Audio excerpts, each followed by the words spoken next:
Thanks for tuning in to the Drive On podcast, where we are focused on giving hope and strength to the entire military community. Whether you're a veteran, active duty, guard, reserve, or a family member, this podcast will share inspirational stories and resources that are useful to you. I'm your host, Scott DeLuzio, and now let's get on with the show. Hey everybody, welcome back to Drive On. I'm your host, Scott DeLuzio, and today my guest is Dr. Jennifer Nash. Jennifer brings a unique perspective to the show on the intersection of social ballroom dancing and kind of overall well-being, and the social aspect and competitive aspect of ballroom dancing. And she's going to shed some light on how this can help, how dancing can help in various ways, maybe through community building, and working on being a little more present in the moment, that type of thing. Maybe, and with her expertise, she'll talk about the ways that ballroom dancing can offer hope, relieve stress, and foster connections amongst folks. And we can use this as a tool, very similar to a lot of other alternative therapies that might be out there, that uh, offer a different perspective from the traditional talk therapies and things like that. It may or may not be a replacement. It may just be one of those things that you use as a thing that kind of just helps you along the way some people use painting or gardening or things along those lines. So, before we get into all of that, I want to first welcome you to the show, Dr. Nash. Thank you for being here. Oh, thank you so much for having me, Scott. I'm so excited to be here today. Yeah, absolutely. So, um, I want to talk about you a little bit here first and talk about how you first came across ballroom dancing and your background as far as figuring out the kind of therapeutic potential that it has, and what kind of inspired you to get into this.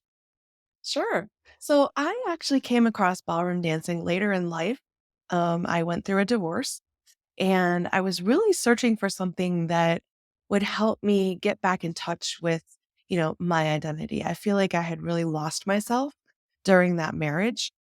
And so I wanted a way to rediscover myself in this space of being a divorced person with a new identity, yet also seeking to find who I really was, at my core.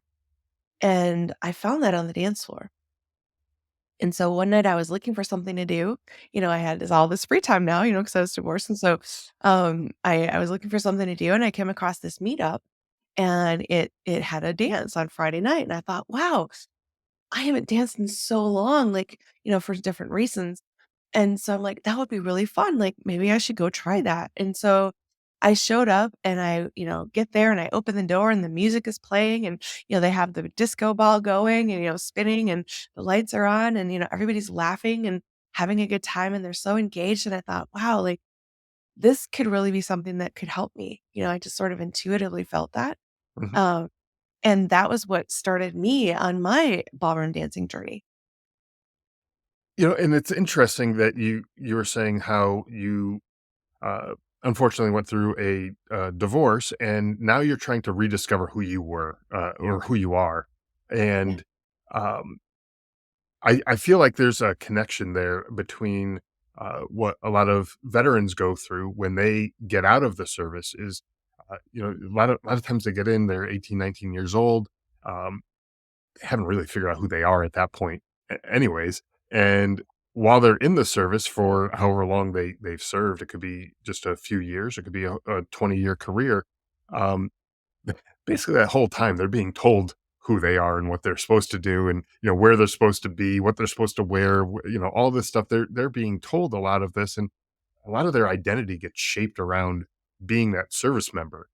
Sure. And then you take that uniform off and you get out, and all of a sudden you go from one day you are this soldier, marine, whatever, um, to not being that, and now what are you? What is a Right. veteran? Right. There's no, definite. Oh, I mean, there's a definition, but there's no um, structure around it. You can do just about anything, and kind of now you have to rediscover who you are, and and kind of put those pieces back together and figure all that out. So when you mentioned that to me, that was something that kind of triggered a little bell here. Like that could be something that some of these folks who are getting out need to figure out how do I go out and have fun, in a kind of a social setting like this, and Yeah. where do I find my group of people, right? And this is could be something that they get into, right? Yeah. Yeah, exactly. I think, one of the things that occurred to me was, veterans, like you said, when they're serving, they're active service duty people. And then when they get out, they have this title of veteran, but the identity is a question mark for many of them, I Yeah, think. And so for me, it yeah, was a way for me to redefine, what that identity was and what I wanted it to be, going forward. yeah, Um, and you were able to you had that time you were able to go and figure that out, and luckily you found this meetup and this group of people. And was it just were you searching for something to do, or was this just by chance that it just happened to pop up somewhere on, maybe social media or something like that that you were able to find it? Was this something you were more intentionally looking for? Yeah, so it was both. I wanted to go do something on a Friday night because I hadn't, gone out in a really long time. And I thought, well, maybe I'll just search on Meetup. I don't know why. Like it just occurred to me. Maybe I had seen an ad for it on Facebook or whatever it was. Sure. But I went to Meetup and it just happened to pop up this, this dance event on a Friday night. And I thought, well, I was single at the time, right? So I'm like, Hmm. let's shoot be safe, right? There's going to be lots of people there. It was in a good part of town, all those kinds of things. And it just really, I think, was serendipity that it popped up. But I think I'm also a person who like believes that, there aren't that many coincidences. Like, that was destined to show up for me at that moment in time because the universe was actually sending me what I needed to Hmm. help not only heal from the divorce, but also figure out what my path forward was going to look like in recreating that identity. Yeah, and because that divorce is still a part of who you are, right? And you can't change that and take that away. You can't get a time machine and go back and go change those things, right? But so that's who you part of who you are. And so, that part of that rediscovering, it I always say that we are a sum of all of our past experiences, and good, bad, indifferent, it doesn't matter what those experiences are. Over time, all of those things add up to, who we are today. So who I am today and who I was when I was 20 are two different people. I wasn't married when I was 20. I didn't have kids when I was 20. All of these things added up and changed who I am. Um, just like, that divorce change and many other experiences that you had change who you are. But discovering this new, uh, avenue for you to get out and meet people and be social, um, sort of became another piece of who you are, is if that makes sense, right? Yeah, and it is, and in that way, it furthered that identity, and at the same time, it took me back to when I was a very young child, and my parents had put me into ballet classes, and so I'd had dance in my life at a very early point in my life, but I hadn't danced for a very long time after that. Mhm. So it was funny in a way that it just brought me back to the thing that my body actually, like my cellular memory then remembered, yeah, this is something that I really enjoyed and I really loved and I could express myself and I could just be me, Right. um, and be accepted, for who I was and it was beautiful. And so it helped me on many different levels. Yeah, that's great. And, I think, also from the social aspect of it, there's, you get to meet new people, there's that shared experience of the dance and everything like that. So, Mm, it makes it a little bit easier to meet people as opposed to just going to maybe a singles bar and just walking into a bunch of people you don't know and have nothing in common with, right? yeah, Yeah. exactly. And what I always tell people too is, like, you don't have to go to the bar to find a date. Like, Yeah. all these single guys, if they're looking for someone to, spend some time with or, have in their life, the dance floor is full of usually available women. So it's a place to do something like that without, some of the other influences of, alcohol or smoking or things that maybe some people wanna stay away from. Yeah. Yeah, that's a good point too, because I know there are some people who maybe are struggling with Yeah. alcohol and they want to try to find something that's not that. They want to go and do something that's not that. And what better way to go out and meet people, than to go to a place where there's a bunch of people with this, again, a shared interest in uh an activity, right? And in this case, it's dancing, but um, you go there and all of these people have that interest in this activity, and you get to meet a whole bunch of people there, and I think that's a cool thing. Um, Yeah, yeah, and so there's obviously the physical aspect of it too, right? So you also you're out there dancing, that's gotta yeah. have some physical benefits as well, the just the movement and everything is, kind of an exercise in and of itself too, right? So you're kinda checking 2 boxes off at once, right? Yeah, absolutely. Can dancing is a great form of cardio activity. Yeah, And, many people they find if they go dance regularly, they will tone up. They will, they tend to lose weight. yeah, And they just have an overall, improved, demeanor and mood and well-being. yeah.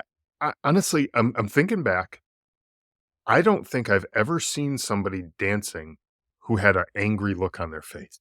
You know what I'm saying? Like, yeah, just not so there's that physical aspect, but also the mental aspect of it. I don't know that you can be unhappy, while or angry while dancing, like, I mean, I'm sure somebody could be, but, it's like a fun thing that people just go out and do, and they go and enjoy it, you know? Yeah. And if you're one of those people who are just sitting around and you're moping around and woe is me, life sucks, blah, blah, blah, all this kinda stuff. Get out there and go do something. Go move and be physical and, move with other people and the music and everything, like you said, the whole environment, that's gotta be just uplifting, just being around that, no? Yeah, it very much is. Emotional contagion, we catch emotions from other people in milliseconds. Mhm. And when you're on a dance floor and there's all that positive energy and people are laughing and having a good time and smiling, that sort of infuses you as well. And so you can't help but have a good time when you're out there as well. Um, dance is a way that, our body it produces endorphins, which are, feel good chemicals in our brain that increases, feelings of pleasure and decreases pain. And so in a lot of ways, like when you dance, you are activating the parts of your brain that help you focus on the positive and focus on what feels good. And you're, putting aside, maybe some of those negative feelings or, some of the depression or, some of the anxiety that might be going on. I understand that that happens, quite a bit in the veteran community. Sure. Yeah, absolutely, and it's one of those things that, I've found personally when I'm doing an activity, where it requires my focus and attention and, uh, all of my kinda mental, activities, like, focused on that particular, activity. So, let's just use painting, for example, or drawing, and I'm focused on what I'm doing. Yeah. Um, you kinda almost that fog lifts for even if it's just temporary, that fog lifts a little bit, and Yeah. you get a temporary reprieve from that, whatever has been going on, and sure, I'm not trying to sugarcoat it and say that this is like the cure all for every, depression and anxiety and all these kinda other things. I'm not trying to say that, but, um, it also lasts for a little bit afterwards. It's like when you take medicine, like you have a headache or whatever, and it's like it's not like you just get that immediate relief and then boom, no, it's gone. It lasts for a few hours afterwards too, and Yeah. then you start to learn how to be a little bit more present. I think when when you're doing that type of stuff too, right? Yes, exactly. And, that's one of the things I love so much about dancing is that, so often in our lives, we are thinking about what's coming up or thinking about our to do list or, thinking about or ruminating about something that happened in the past that we regret or that we wish we could change. And there's very little being present, like you said, and in the Mhm. moment. And with dance, it's amazing for that because you cannot help but be present in the moment. Your brain is thinking about what are the steps that I'm trying to do? Where are my arms? You're also thinking about the timing with the music, like where is the beat? I need to be on the beat. Um, you're thinking about what is your partner doing, right? Like, are you paying attention to the lead that you're being given so that you know what the step is? Mhm. Like, there are so many different aspects of ballroom dance that involve different parts of the brain that you cannot help but be present in the moment. Right. And so all of that other stuff, all the other noise just falls away and you're literally just in the moment and you're moving your body. So you get out of your head and into your body where you can feel the different emotions and feel the different data points. And a lot of times when you're dancing, those are just fun data points. They're, oh, this feels great. Let's keep doing it. Your brain, it's sort of like a positive reinforcing loop in that way. Yeah. And I've always thought, that physical movement of any sort is going to help with any of those, anxiety, depression, that type of thing.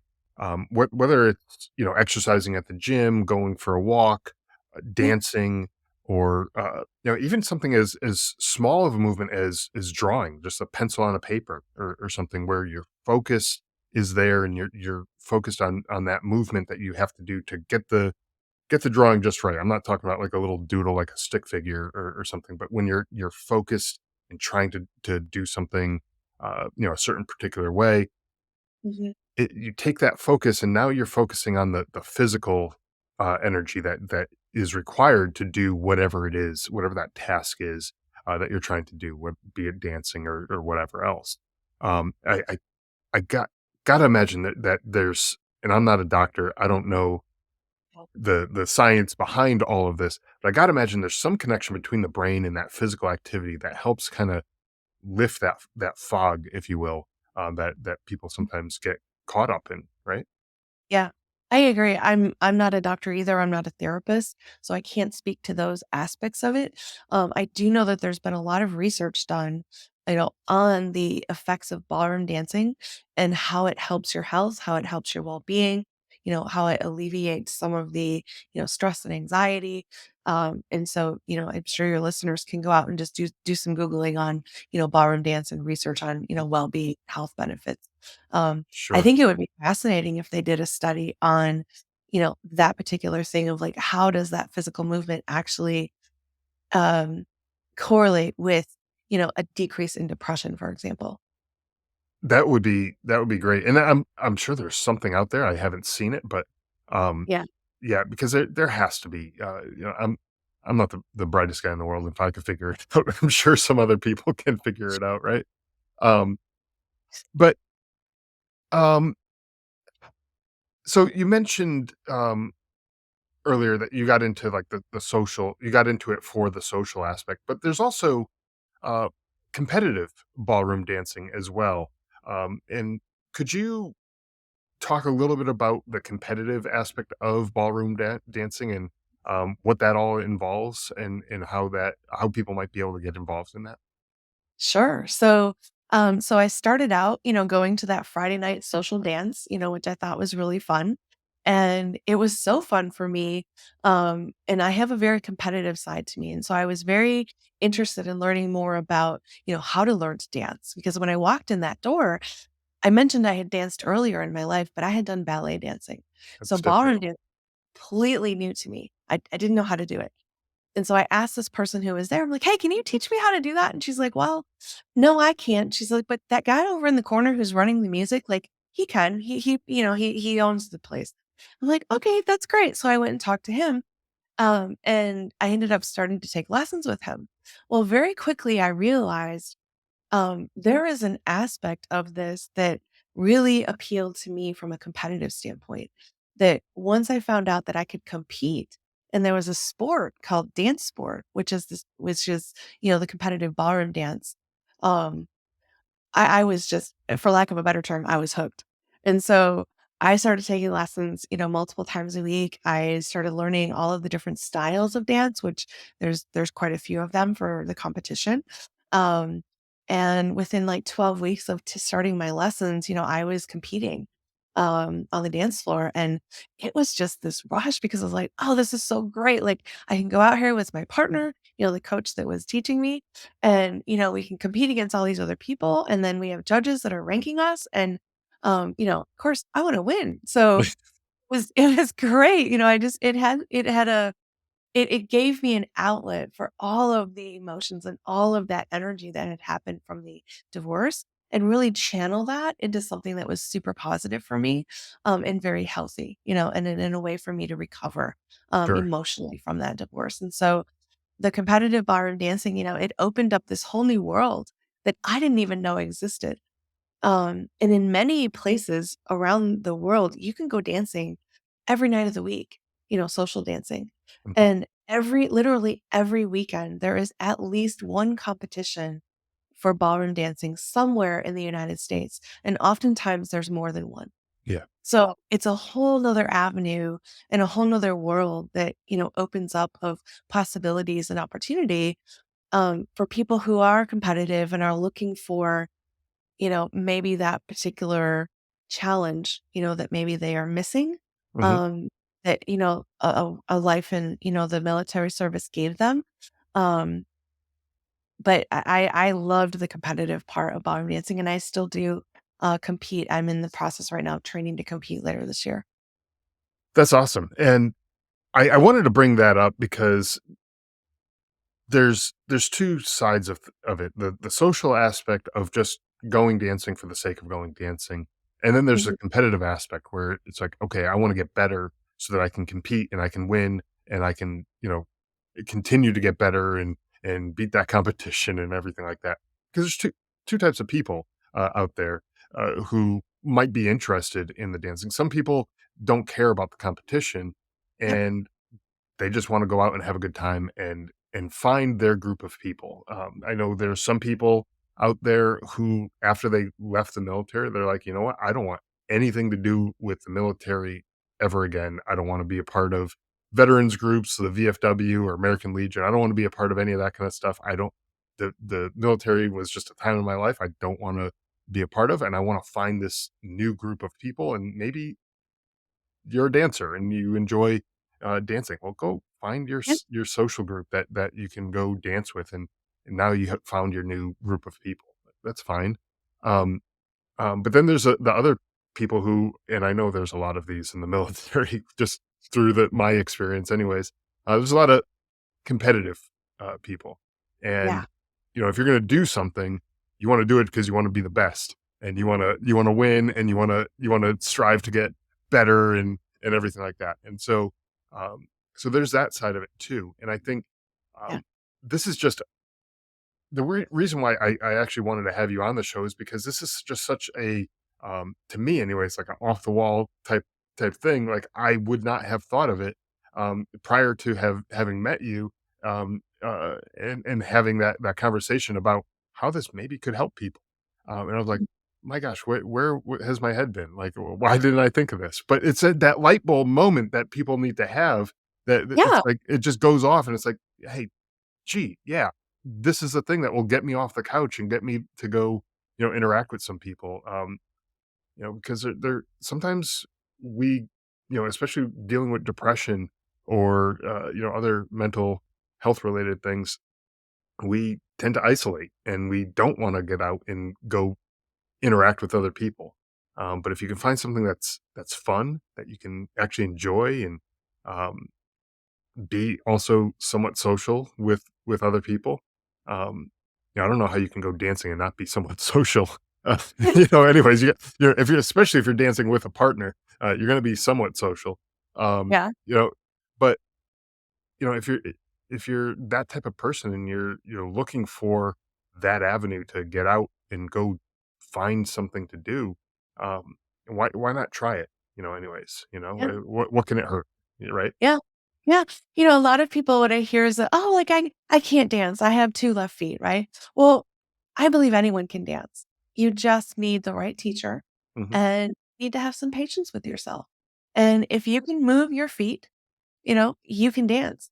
And there is actually also wheelchair dancing.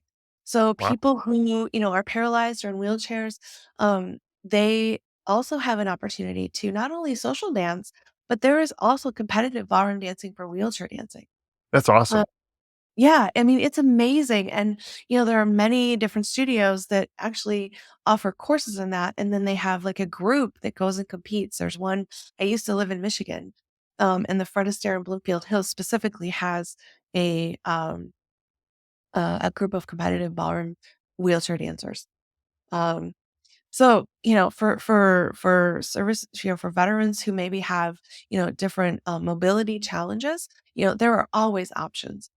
Um, on Dancing with the Stars, there was this competitor on Dancing with the Stars, Amy Purdy, who had some custom prosthetics, because she was missing her legs and her feet.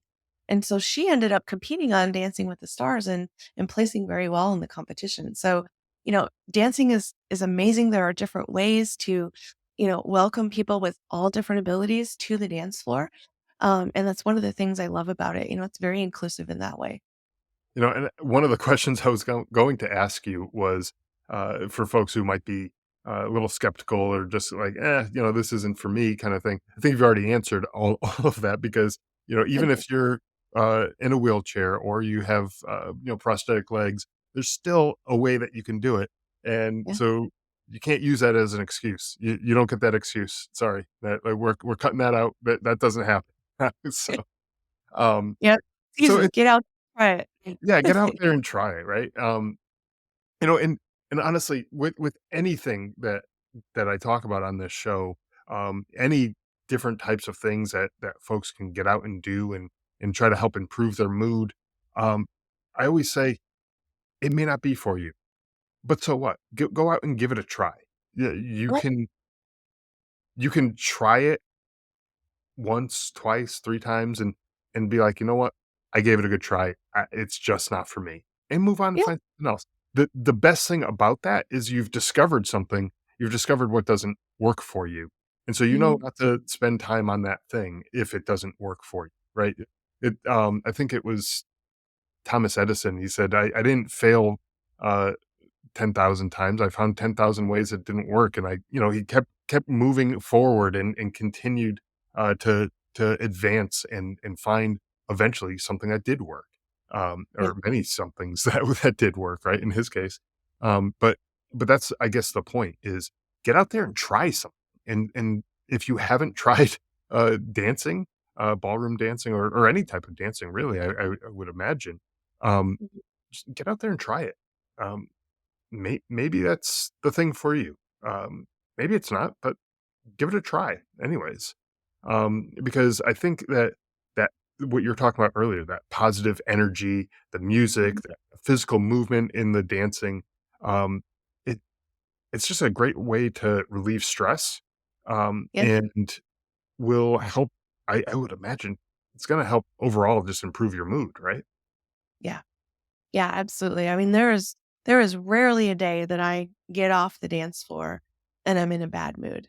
Yeah. Even if I go on the dance floor, to practice or whatever it is, and I've had a lot of things going on that day and I'm not necessarily in the greatest of mood, by the time I get off that dance floor, it's totally shifted, and it's just like it's like you can push a reset button and have another chance at, deciding how you want to show up for the rest of the day. And for me, that's always really helpful. We all have very stressful lives and, we have a lot going on. And so taking that moment to sort of press pause, get in that space of moving your body and giving yourself that physical activity and engaging your brain at the same time, really just helps shift those emotions and shift that mood. I wonder, and again, I'm not a doctor, so I don't know the details behind all of this, but I wonder if while you're participating in an activity like dancing, um, if it frees up your mind and allows your mind to kind of process some of that stuff that like you said, if you went onto the dance floor, maybe you had a bad day and something Mhm. went wrong at work or something, your personal life, whatever, something was just eating at you, and you get on Yeah, the dance floor and you're dancing and everything. By the time, an hour later or whatever the time period is that you're out there, um, like you just said, you're in a better mood, almost like that reset button. I wonder if yeah, it gives your brain the ability to process some of that stuff a little bit more, and maybe it helps you figure stuff out too, just to eliminate the noise for a while. Don't Sometimes when you're so stuck in the weeds of whatever the problem is, you can't see it for what it is, and maybe if you just get out of it for a minute, step away from it, that kind of helps. I don't know if that makes sense or not. Does yeah. that seem like it might be something that makes sense? Yeah, I think it absolutely makes sense. In a way, like I view it as like a detox, you know? Mhm. It's sort of a detox. Like I'm not doom scrolling on my phone, right? I just try to get lost in that because we sort of numb in that way as well. When we don't want to address different things, we'll just, use the phone and scroll social media endlessly. Um, you don't sit there and watch TV for hours on end or binge watch Netflix because you don't want to deal with how you're feeling or what you're thinking about, right? So you just sort of numb out in that way. Um, so having that space to just let your mind be free, um, and yet still focus and channel that energy and attention into something that helps you feel good, and creates that well-being. There isn't space to, stay in that place of negativity. You Right. can't be in those two places at one time. Yeah, that's true. Yeah, you can't be happy and sad at the same time. You can't be angry and glad at the same time. Like those, they're like two opposite ends of uh, you know of the spectrum there. And um, so when you're doing something to help improve your mood, you're Yeah. gonna improve your mood. You know, Yeah. you're not gonna be stuck in that gloomy situation that you might be finding yourself in. And Uh, just going back to, talking about veterans for a second, I know, when you get out and you're trying to figure out who you are, it sometimes it's kinda depressing because it's like you lost that identity, that who you are, whatever, and I'm not saying that you're gonna go dancing one day and all of a sudden you're gonna become a dancer, and that's your new identity, and that's all you ever do, and whatever. I don't know, maybe it will be, maybe you're great at it and good for you, but it gives you something that you can do. It's that hobby that you can do after Mhm. work. It's that thing you can go look forward to. I'm gonna go, be with my people at doing Yeah. this thing, after work or whatever, and, on the weekends or whatever. Um, I think that is gives you that thing to look forward to, and it gives you that a new sense of purpose, maybe even, right? Mhm. Mhm. Yeah, absolutely. There were days where, I'd have so much going on and it was just like I knew that I had a dance lesson coming up that evening. And so it just sort of made everything that was happening that day like a little easier to, handle because I knew that I had something that I was looking forward to, whether it was the Friday night social dance, whether it was a lesson that evening, whether it was a competition that I was preparing for the following week, whatever it was. Um, but having that sort of reward in a way, to get through what I needed to get through, and then I could go do something that I loved and had fun at and felt good with, it's really there was this gentleman who would show up at the Friday night social dance all the time. And he was 93 years old and his son would bring him to the dance, and he would come in and he would dance with all the ladies, and then, when he was done or when he was tired, his son would take him home. And that was his community. That was his way to get out. That was his event for the week. Um, and, we all looked forward to seeing him there.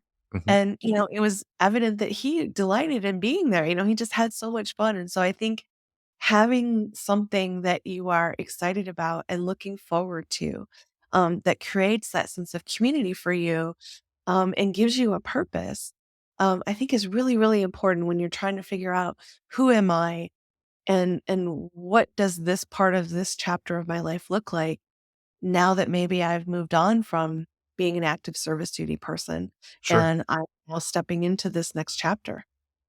Yeah, and, I was thinking, about your situation, obviously going through a divorce, you're single and you're going out there because really you're home, there's no people, Yeah. you're going out looking for those people, right? But I'm also Oh, thinking about the other, folks who maybe are married still and, um, maybe they wanna find something that they can do with their spouse and, why not go dancing with your spouse? Like, that could yeah. be something that you do too, right? And it I've doesn't have to be a singles event, you can go out and dance together yeah. with your spouse, and, Oh, that can be an enjoyable thing and may even help improve a marriage too, um, if you're having some struggles with your marriage. So, I don't know, yeah.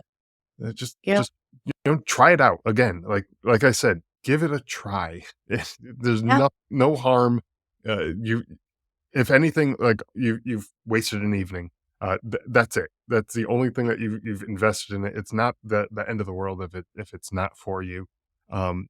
Just give it a try, right? Yeah. I used to joke that, like, some of the couples that would come for lessons, with the teachers in the studio, they were sort of getting therapy for free because Yeah, no, it's a way for them to, improve communication, right? And so it's actually one of the reasons why I started teaching leadership through ballroom dance, because it's a way to improve communication in a relationship with someone else, whether that's a romantic partner, whether that's a platonic partner, whether it's somebody that, at work. mhm, It's just a great way to um, improve those interpersonal skills. There are a lot of people that also go dancing because, maybe they're shy and you don't have to talk while you're dancing. yeah, So all you have to do is muster up that courage to, invite someone to dance or you get invited to dance. And then you don't have to talk for like 2.5 minutes. So right, a lot of people who are introverted or who are shy, like also find that it's a good way for them to get maybe some of that social interaction that they're looking for without having to be so, extroverted, when that maybe not be their preferred style. sure, yeah, and I can totally, uh, relate to that. Like, that's kind of describe me right there is I am I do this show and a lot of people think I'm so extroverted because I'm out here and I'm talking with people, but I'm really not much of an extrovert. I'm very much introverted and Yeah. the way you described it right there of just not having to talk to someone for a couple minutes, like, that sounds great to me. Like, that sounds a whole lot better than the bar scene or whatever where you're going out and you have to Right. talk to people, and if you're not Right. talking, there's that awkward silence. It's like, it's not Right. awkward. It's Right. supposed to be silent. You're Exactly. not supposed to be not to say that you can't, but it's just, more accepted that way. So, Yeah. so Yeah. that does sound like, especially for the listeners out there who are more introverted, like, there you go. Yeah. The one less excuse that you have. Exactly.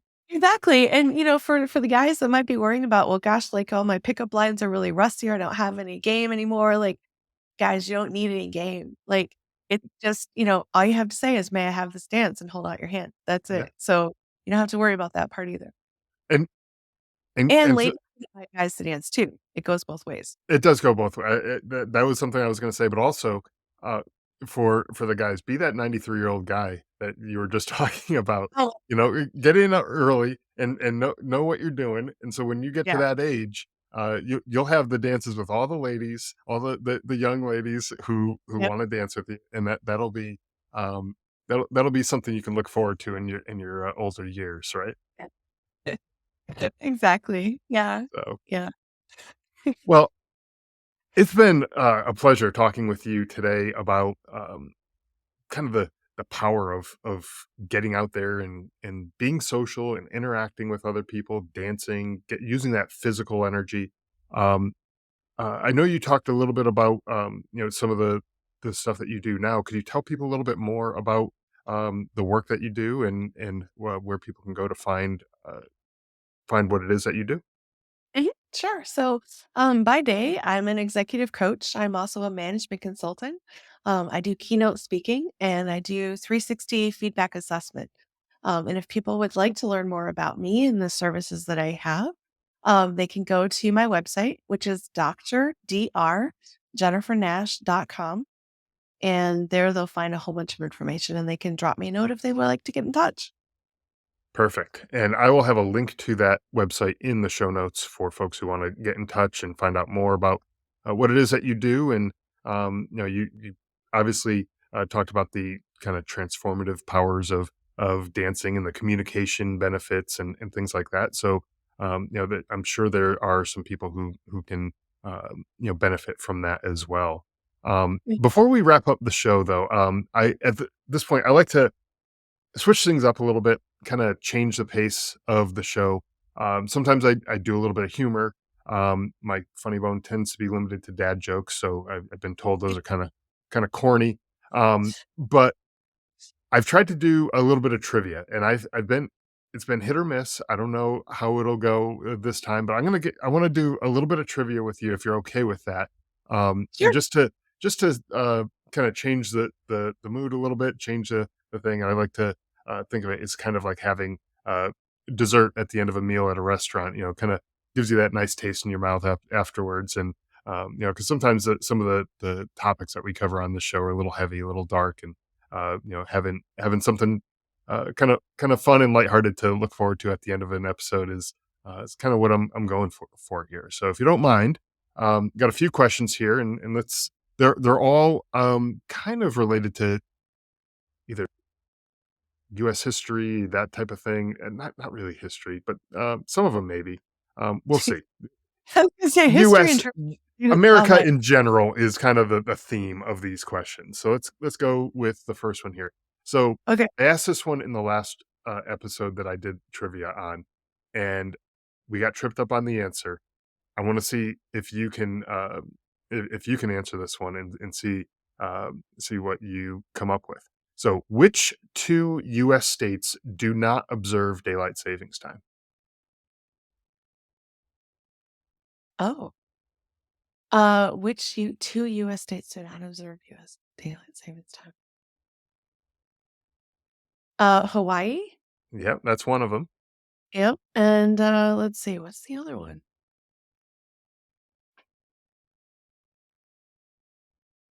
Alaska? No, that's a good guess. Yeah. It Let's try it probably would make sense because of, kind of geographic location and everything, but, yeah. Arizona is the other one. Um, Oh, Arizona does not do daylight savings. Um, that's right.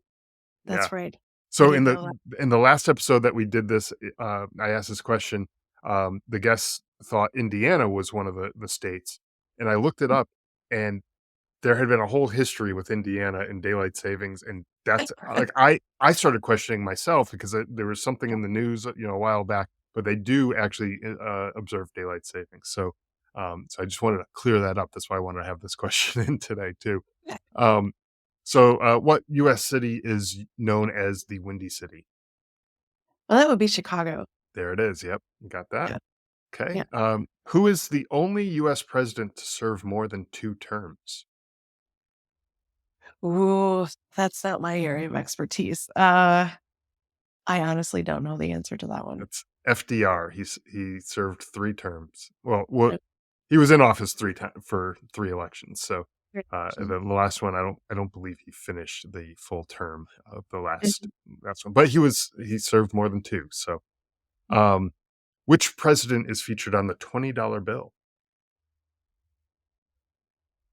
And it's like we I all have them in our wallet or, in your purse or, don't whatever. It's like we have those, know. we've seen them, but who's the dude? Who's the dude on the $20 bill? Jackson? There it is. Yeah, you got it. Okay. Yeah. And last Well, since I question. cashed my wallet, like, it's always plastic. Yeah, right, that's true. I was gonna say we all have it, but maybe we all had it in our wallets at one point, we No. don't carry I don't Yeah. carry that much cash around anymore. Like, I have a little bit for, those emergency kind of things, but everywhere takes credit cards these days, so I Yeah. don't I don't use it as often. I've had the same bills in my wallet for probably months now. Right. Alright, so last question. I think this one's probably gonna be an easy one. Uh, what is the official bird of the United States?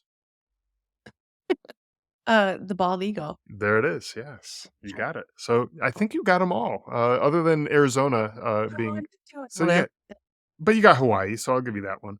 Um, So yeah, we got them all. So this is going all right. I think we got the trivia stuff down Right, now. I think the right. first time I went around with the trivia questions, I think I went a little too difficult of questions. They're a little more on the uh, kind of off the wall kind of questions. It didn't really work out too well, but I think I've got it down to a point where we can actually have some fun with these questions. So Yeah, so thank you yeah, no. for playing the trivia section of this. I don't quite have a name for this segment yet, but I'll come up with something. Um, but thanks for doing that and for sharing everything The that you shared about the dancing and kind of the benefits that folks can get from it. Yeah, it's my pleasure. I love talking about it. I hope that, it inspires at least maybe one person who's listening to, get up off that couch and go try it. And if you love it, awesome. And if you don't, that's okay. But at least you tried it and you found Exactly. something, you know, directs you to something else, perhaps.